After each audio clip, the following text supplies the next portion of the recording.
First thing you want to do is make sure you do not have any game cards or memory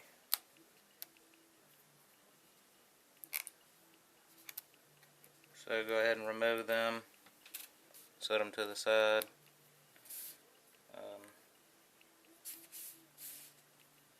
Make sure the Vita is completely powered off. I'm going to start with the two Phillips that you can find up under the auxiliary tab. Flip it over to the bottom. You have one on each side of the power data port. Then you're going to find 4 screws on the back you need to remove.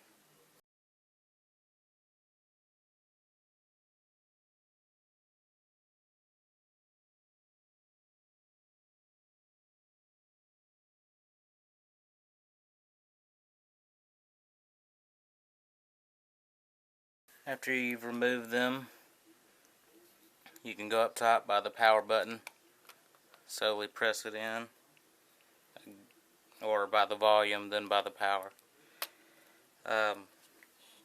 If you're having a problem, you can always use something like this Toys R Us rewards card, keychain card. Lots of places have them. I'm sure you have maybe one by now from Best Buy or something. They can be used to go around the side if you're having a problem splitting your Vita open. It's a nice soft plastic that won't scratch or leave any kind of rough edges, and it can help separate it. And just slowly work it around. On the bottom you got a couple clips, and you can just kind of work your way. There's like kind of one right there, then one around the port, and then around the headphone jack. And once you get it loose, you have a couple tabs right there and there. You want to make sure those are clear before you separate the back from the top and lift it open. Then you'll find a ribbon cable and a power cable. The ribbon cable can be removed fairly easily just by picking it up, getting a fingernail up under it. If you have a small flathead, you can, just pop it up, and the power cable also pops up. And if you have a flathead, will come in handy here to get up under the tabs on each side, and that will release the back. I'll just set that to the side. Now, in the tutorial available online now in the pictures, I first tore down the rear panel, but I'm going to go a different route this time and go ahead and remove the main components. I'm going to start with this board here, and you're going to have three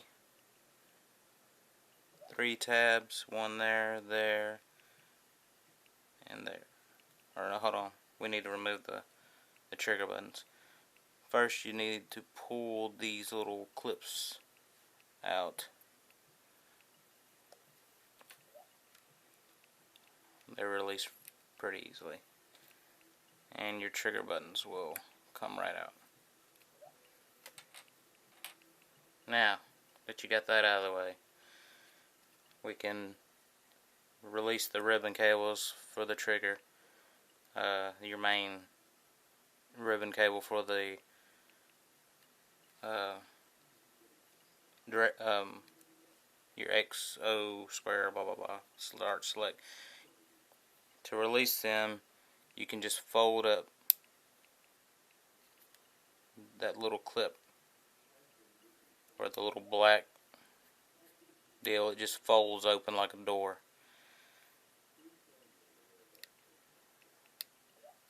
Then that one, and I will need a small flathead for this one. Once you got that done, you can simply slide the ribbon cables out. For the smaller ones, it's good to use a small flathead like this to slowly work it out. That way you don't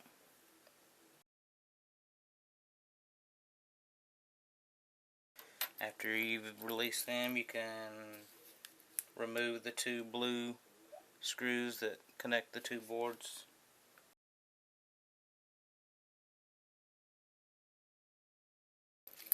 Just let the bracket fall with the screws.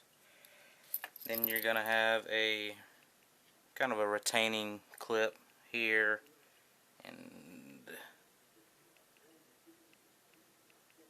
at the very top. It's hard to see, but if you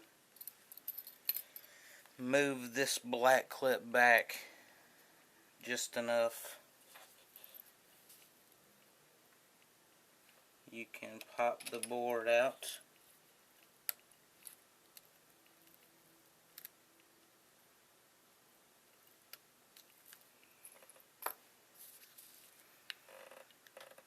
Then you can lift it up a little and then pull it free of the top clip, like so. Set that baby to the side. Now we can move on to the other side, which has another 3 ribbon cables.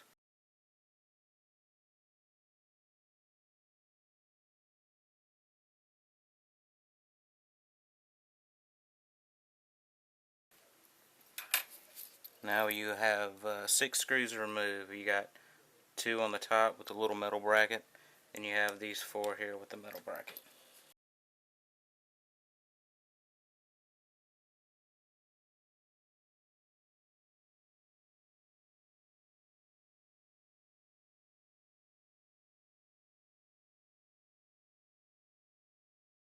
Then you'll have some more retaining clips. So you have one,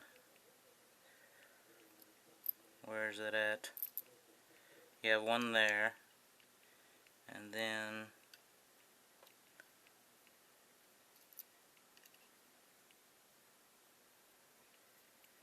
oh yeah, one up here at the very top hidden. So you got one there, and again, by releasing the bottom, you should be able to release the board up and have enough room. Well, you will have to, turn it to a little bit to clear the top clip, and then you can release. Set that to the side.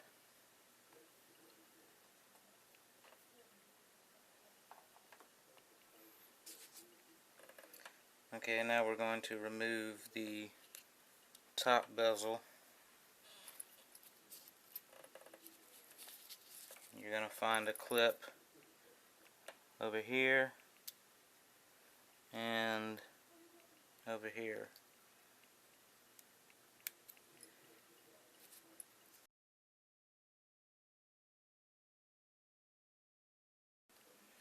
When you get that free, you can just kind of peel it up, and it has a few other clips that run along there, and you can just kind of wiggle it out till it gets free.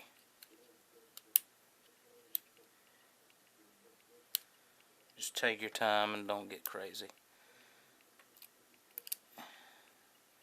and it will come out like so.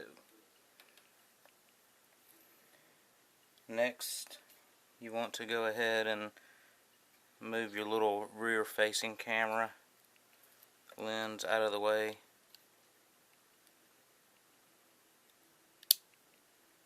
And it will reveal a little screw up under it.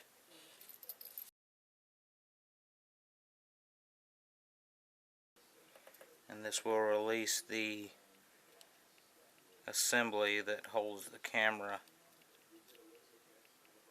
in place. You can just set that to the side. Next, you can go ahead and release the power ribbon cable found here. lift up the tab, slide the cable out. Now you're going to have 3 screws left holding the motherboard in place, one there, and one at the top. We'll remove the top first. And this holds a little metal bracket. You want to remove that too.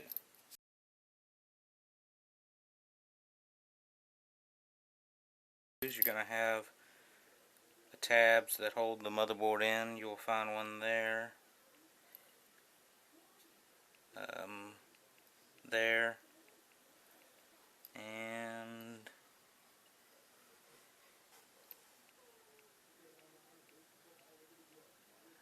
yeah, we got one there, there, and there. The best way I found was to release the bottom, and you can kind of pull the board up just a little bit, and then you can release this side here, and that will pretty much free the board up to pull it out.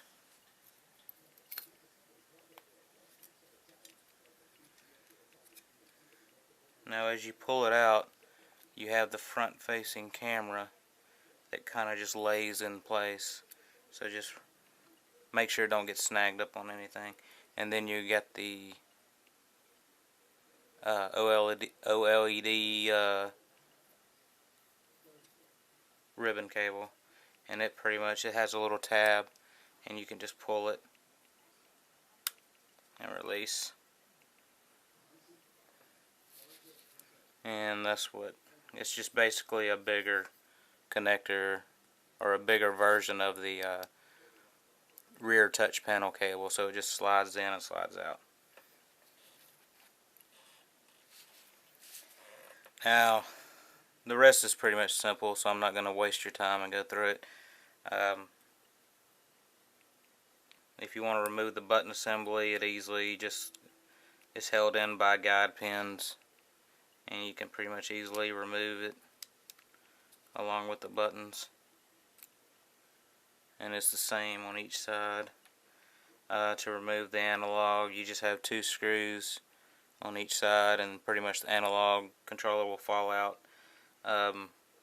Your trigger buttons are kind of glued, or they're held on with adhesive, the contacts for the triggers, so I'm going to leave them alone, but if you have to remove them, just be careful because they are held on with glue, as well as the power button. The screen to get it out, also the start button and the start select and the home button, they're just easily removed, the same as the buttons are. To get the screen out, you need to separate this front plate from the housing, because the screen rests behind it. I'm not going to go through that right now, but I'm going to show you something similar with the rear touch panel, because the rear touch panel is the same material, it's just not, it doesn't have a screen behind it. So